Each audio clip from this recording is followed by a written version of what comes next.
অবশেষে গ্রেপ্তার হলেন জয়ের সেই কথিত বন্ধু মোহাম্মদ আলী আরাফাত। মোহাম্মদ আলীকে আমরা সবাই চিনি। তিনি আওয়ামী লীগের একজন থিঙ্ক ট্যাঙ্ক ছিলেন। এতটাই থিঙ্ক ট্যাঙ্ক ছিলেন যে তার চেয়ে বুদ্ধিজীবী বা বুদ্ধিমান ব্যক্তি, বুদ্ধিসম্পন্ন ব্যক্তি সম্ভবত বাংলাদেশে একটিও ছিল না। তার আরও কিছু বিষয় ছিল আমরা জানি, সেগুলো অনলাইনে প্রপাগান্ডার যে যন্ত্রটা ছিল, সেই প্রপাগান্ডার একটি গ্রুপ ছিল নিয়োগকৃত, সেটা নেতৃত্ব দিতেন এই আরাফাত। শুধু তাই নয়, আমরা দেখেছিলাম বিগত সময়ে অর্থাৎ শেখ হাসিনার সরকারের সময়ে আমরা দেখেছিলাম কিছু সংখ্যক কলাম লেখক তারা নিয়োগ দিয়েছিলেন। বিশ্বের বিভিন্ন গণমাধ্যমে তারা ভুয়া নামে বেনামে বিভিন্নভাবেই গণমাধ্যমে কলাম লিখেছেন, যেগুলো পরবর্তীতে অনুসন্ধানে দেখা গেছে এবং এএপি তুলে ধরেছিল যে গণমাধ্যমে যেসব কলামগুলো লেখা হয়েছে বাংলাদেশের এই সরকারের উন্নয়নের গান গেয়ে, সেইগুলো সবগুলোই আসলে ভুয়া। এগুলোর একটারও প্রকৃতপক্ষে কোনোটারই সত্যতা আসলে পাওয়া যায়নি। তো সেই আরাফাত একজন নিজেকে শিক্ষক বলেও দাবি করেন। তিনি কোন জায়গায় শিক্ষকতা করেন আমরা কখনো দেখিনি। একজন শিক্ষক যদি শিক্ষকতা করেন, আবার এতটা সক্রিয়ভাবে কিভাবেই বা দালালি করেন, সেটাও আমরা অতীতে এমনটা না দেখলেও আরাফাতকে আমরা দেখেছি। আরাফাতের শুরুটা কোথায় থেকে? আরাফাতের শুরুটা আমি যতটা আমার মনে পড়ে, জিটিভি যখন, অর্থাৎ গাজীর যে টেলিভিশন জিটিভি যখন প্রথম উদ্বোধন হয়, প্রথম দিক দিয়ে আমি দেখেছি এই জিটিভিতে টুকটাক সঞ্চালনা করতেন। তারপর থেকে তিনি আলোচক বনে গেলেন। আলোচক বনাটাই স্বাভাবিক, যেহেতু লোকটা খুবই বাকপটু ছিলেন এবং বাকপটুই বটে। তারপর এক পর্যায়ে দেখলাম একটি ফাউন্ডেশন করলেন। সে ফাউন্ডেশনটা আমাদের যে ফরহাদ ভাই আছেন, ফরহাদ মাজার ভাইয়ের চিন্তা নামক যে ফাউন্ডেশনটা আছেন, এই ফাউন্ডেশনকে কপি করে এই আরাফাত নাম দিলেন সুচিন্তা।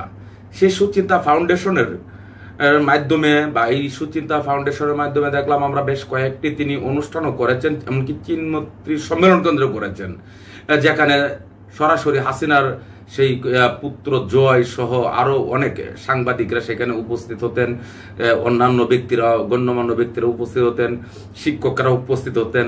আমরা এমন দেখেছি। তিনি জয় বন্ধু হিসেবেই তিনি পরিচয় দিতেন, এমনটাও আমরা জানি বা এই ধরনের আলোচনা কিন্তু রয়েছে। তো এই আরাফাত আমি জানতাম শমী কায়সারের স্বামী, কিন্তু আরাফাত আসলে এখন বিগত হয়ে গেছেন। শমী কায়সার আবার তাকে রেখে অন্যত্র চলে গেছেন, যা বিয়ে বয়ে গেছেন। যাই হোক, সেটা ভিন্ন কথা। আমার তার পার্সোনাল লাইফ টেনে আনে কথা বলা আসলে আমার রুচিতেও বাদে, কারণ আরাফাতের সঙ্গে আমার নিজেরও একসময় মোটামুটি আলোচনা বা কথাবার্তা হতো, তাও সেটা আপনার 2014 আগে টেলিভিশন টক শোতে দুইবার হয়েছিল। কিন্তু লোকটা প্রচন্ড বেয়াদব এবং নিজেকে খুব বেশি রকম বোঝার চেষ্টা করেন। সেই আরাফাত যদি বলি, কুমড়ো পটাশ নামটা দিয়েছেন পিনাকি ভট্টাচার্য, আমাদের পিনাকি দা। সেই আরাফাত আজকে তাকে পাকড়াও করা হয়েছে। তো এই আরাফাতকে আমরা দেখেছি এই ছাত্র আন্দোলনের সময় যখন কারফিউ জারি হয়েছে, তখনও এই আরাফাতকে আমরা বলতে শুনেছি যে সরকারের কাছে এত গুলি আছে, সেকেন্ডে গুলি গেলেও জানা কি 2-4-5 বছর শেষ হবে না, এমনটাই তোমরা শুনেছি। এই আরাফাত একজন ভারতের রয়ের এজেন্ট। আমি একেবারেই বিষয়টা এখানে রাগ টাগ ছাড়াই পরিষ্কার করে বলছি, আরাফাত ভারতের রয়ের এজেন্ট ছিলেন এবং ভারতকে ম্যানেজ করেই তিনি এখানে এমপি হয়েছেন। প্রথম একবার উপনির্বাচনে, যেখানে বাস্তবে হিরো আলমের সাথেও তিনি হেরে গেছেন। তারপর কিভাবে ভোটটা হয়েছে সেটাও আমরা জানি। তারপর 7 জানুয়ারি ডামি নির্বাচন এখানে হয়েছে আরেকবার। তো 2বার তিনি হলেন। হওয়ার পর আবার তিনি তথ্য সম্প্রচার প্রতিমন্ত্রীও তিনি হয়েছেন। তথ্য সম্প্রচার প্রতিমন্ত্রী হওয়ার পর আমরা দেখেছি তাকে আল জাজিরা সহ বিশ্বের প্রভাবশালী গণমাধ্যমগুলোতে তিনি ইন্টারভিউ দিয়েছেন এই ছাত্র আন্দোলন নিয়ে। এই মোহাম্মদ আলী আরাফাতের ইতিহাসটা কি, তার পৈতৃক ইতিহাসটা কি বা কোথা থেকে আসছেন, এতটা আসলে আমি অন্তত ব্যক্তিগতভাবে জানি না। তো এই মোহাম্মদ আলী আরাফাত এবং জুনায়েদ আহমেদ পলক এরাই দেখলাম সর্বশেষ শেখ হাসিনার সঙ্গে খুবই ঘনিষ্ঠভাবেই চলাফেরা করেছেন। তো যে কয়জনকে দেখেছি তার মধ্যে বলা যায় সালমান এফ রহমান, এই আরাফাত, পলক, এই কয়েকজনই, আর উবায়দুল কাদের, যাকে আমরা অনেকেই কাওয়া কাদের বলেও ডাকি বা জানি। উবায়দুল কাদের কোথায় আছেন সেটা নিয়ে এখনো একটু দুয়াশা রয়েছে। দুয়াশা শেষ না হওয়া পর্যন্ত তার বিষয়ে কথা বলা যাবে না। তবে যতদূর জানি খুব একটা নিরাপদ স্থানে বা নিরাপদেই আছেন। তো হয়তো বা তাকেও যে কোনো সময় দেখবো যে এরকম গ্রেপ্তার বা পাকড়াও করা হয়েছে। তো মোহাম্মদ আলী আরাফাতকে দেখলাম আজকে তাকে গুলশান এলাকা থেকে তাকে আটক করা হয়েছে। এই মোহাম্মদ আলী আরাফাতের এর আগে 12 আগস্ট মোহাম্মদ আলী আরাফাত, তার স্ত্রী শারমিন মুস্তারি ও তাদের মালিকাধীন ব্যবসা প্রতিষ্ঠান ব্যাংক হিসাব স্থগিত করে বাংলাদেশ ব্যাংকের আর্থিক গোয়েন্দা বিভাগ। তো মোহাম্মদ আলী আরাফাত সম্ভবত পরে আবার বিয়ে করেছেন। অর্থ পাচার নিরোধ সংক্রান্ত 2012 সালে মানি লন্ডারিং প্রতিরোধ আইন অনুযায়ী এক আদেশে আর্থিক গোয়েন্দা বিভাগ বলেছে লেনদেন স্থগিত করার এই নির্দেশের ক্ষেত্রে মানি লন্ডারিং প্রতিরোধ বিধিমালা 2019-এর 26-2 দ্বারা প্রযোজ্য হবে। 2022 সালের ডিসেম্বরে আওয়ামী লীগের কেন্দ্রীয় নির্বাহী কমিটির সদস্য হন মোহাম্মদ আলী আরাফাত।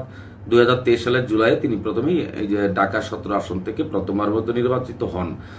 এই হলো মোহাম্মদ আলী আরাফাতের সংক্ষিপ্ত ইতিহাস। যদি আরো বলি তাহলে আরো অনেক কথা বলা যাবে। মোহাম্মদ আলী আরাফাত একজন প্রচন্ড জুয়ারি ছিলেন।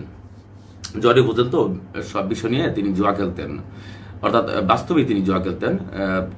যখনই সময় পেতেন তিনি জুয়া খেলতেন। যাই হোক, এগুলো তার ব্যক্তিগত একটা ম্যাটার। এই ব্যক্তিগত ম্যাটার নিয়ে আমি আসলে কোনো কথা বলতে চাই না। তবে এই যে আরাফাত, এরাই কিন্তু সর্বশেষ এই দেশটাকে একেবারে ধ্বংসের দ্বার প্রান্তে নিয়ে যাওয়ার চেষ্টা করেছিলেন। আমরা দেখেছি কি করে বাচ্চাদেরকে, এই যে যারা শিক্ষার্থী, যারা আন্দোলন করেছিলেন, এদের উপর কিভাবে গুলি করতে হবে, অর্থাৎ কিভাবে তাদেরকে দমন পীড়ন করতে হবে, এরা সবটুকুই করেছেন। এই মোহাম্মদ আলী আরাফাত এতটাই মুক্তিযুদ্ধের চেতনাধারী, এরা কখনোই না মুক্তিযুদ্ধের চেতনার কথা বলতেন, কিন্তু মুক্তিযুদ্ধের চেতনা কি কি আছে সেই বিষয়গুলো তাদেরকে আমরা কখনোই না বলতে শুনতাম না।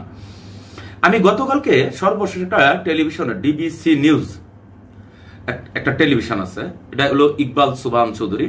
আমি যদিও তাকে প্রচন্ড রকম ভাবে এখন আমি ঘৃণা করি, অপছন্দ করি। একসময় তাকে আমি পছন্দ করতাম, কিন্তু এখন প্রচন্ড রকম ঘৃণা করি। এখন ঘৃণা করার কারণ হলো, আমাদের মনে থাকবার কথা 2012 সালে সাংবাদিক দম্পতি সাগরণীকে হত্যা করা হয়েছিল। সেই সাগরণী হত্যাকাণ্ডের ব্যাপারটা এখন কেন যেন দামাচাপা পড়ে আছে। আশা করি সেটা উঠবে এবং সেটা নিয়েও আমি একদিন কথা বলবো বলে আশা করছি। কথা বলবো একদিন। তো সেই সাগরণীর হত্যাকাণ্ডের মাধ্যমে যখন নাকি সাংবাদিকদের দুইটা পক্ষ, একটা বিএনপি পন্থী আর একটা আওয়ামী লীগ পন্থী, দুইটা পক্ষ যখন নাকি ঐক্যবদ্ধ হয়ে আন্দোলনের শুরু করে দিলেন, আন্দোলনের ডাক দিল, তখন আমি দেখলাম, আমরা দেখতে পেলাম এই ইকবাল সুবহান চৌধুরী এই সাগরণী রক্তের সাথে বেইমানি করে শেখ হাসিনার উপদেষ্টা হয়ে গেলেন, তথ্য উপদেষ্টা। তারপর অবজারভারের মালিক হয়ে গেলেন, সম্পাদক হয়ে গেলেন, ডিবিসি নিউজ নামে টেলিভিশন করে ফেলেন। গতকালকে ডিবিসি নিউজ টেলিভিশন আমি দেখলাম, সেখানে দুইজন আলোচক এনেছেন। একজন সাবেক আমলা জনাব মুফাজ্জল করিম, আরেকজন জনাব আবু সাইদ, সাংবাদিক, আমাদের সাইদ ভাই, সিনিয়র সাংবাদিক। দেখলাম সেই আলোচনায় অর্থাৎ চাপিয়ে দেওয়ার চেষ্টাটাই করছেন। ডক্টর ইউনূসের কি করা উচিত, এটা হলো কি হলো না, কতদিন পর নির্বাচনের রুটম্যাপ ঘোষণা করবে। আমি তখন মুফাজ্জল হোসেন, জনাব সাইদ সাহেব, দুইজনকে আমি দেখেছি যে তারা ঠিক এমনটাই কথা বলেছেন যে এটা আমরা তো গণক নই ভাই, আমরা আগেই এইগুলো নিয়ে বলতে পারবো। এরা কিন্তু এখন সেই দুষ্টমিগুলো করে যাচ্ছেন। এখন আমরা কথা বলতে পারছি, কথা বলার স্বাধীনতা এই সরকার আমাদেরকে দিয়েছেন। তাই বলে যদি আমরা এমনভাবেই স্বাধীনতার মানে বুক করতে গিয়ে হস্তক্ষেপ করি কিংবা আমরা অতিরঞ্জিত করে ফেলি, তাহলে সেই বিষয়গুলো সম্ভবত সরকারের দেখা উচিত হবে যে কোন টেলিভিশন টক শোতে কিভাবে তারা পরিচালনা করছেন, এটা অন্তত দেখা উচিত হবে। আমি বলছি না যে হস্তক্ষেপ করতে, আমি দেখছি যে তারা কোনো কোনো ক্ষেত্রে বিব্রতকর প্রশ্ন করেন, এবং কোনো কোনো ক্ষেত্রে আমি দেখছি তারা সরকারের উপর এক ধরনের রাজনৈতিক চাপ প্রয়োগ হোক, বিভিন্ন রকম চাপ প্রয়োগ হোক, এই জাতীয় কথাগুলো তারা নিয়ে আসছেন বলেই আমি গতকালকে ডিবিসির টেলিভিশনের এতে টক শোতে আমি দেখলাম।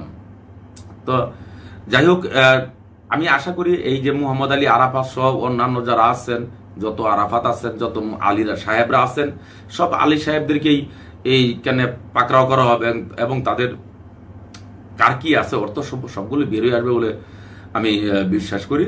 ধন্যবাদ, সবাই ভালো থাকবে।